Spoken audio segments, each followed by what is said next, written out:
ইতিমধ্যে আমাদের মাঝে উপস্থিত হয়েছেন উমুক তুমুক চেরাখালী বদনা হুজুর আমাদের সামনে উপস্থিত হয়েছে।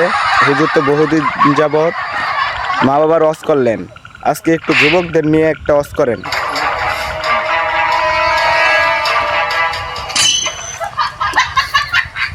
হ্যালো হ্যালো হ্যালো, একটু লাউডটা কমান। ওকে ওকে ওকে, ঠিক আছে।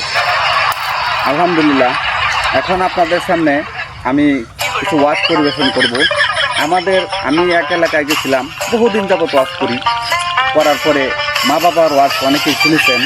এখন আমি যুবকদেরকে নিয়ে একটু ওয়াজ করব আপনাদের সামনে।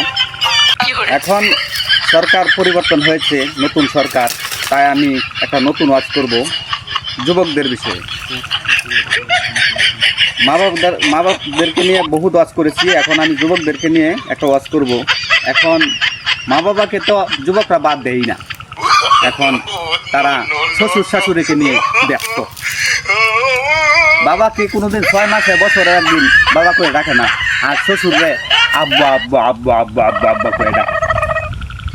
আর মা বাবার কথা কি বলবো, শ্বশুর শাশুড়ি বাদামুগি খাওয়ায়, সেই কারণে এখন মাকে ডাকে না, এখন শাশুড়িরে ডাকে আম্মা আম্মা আম্মা আম্মা আম্মা আম্মা করে।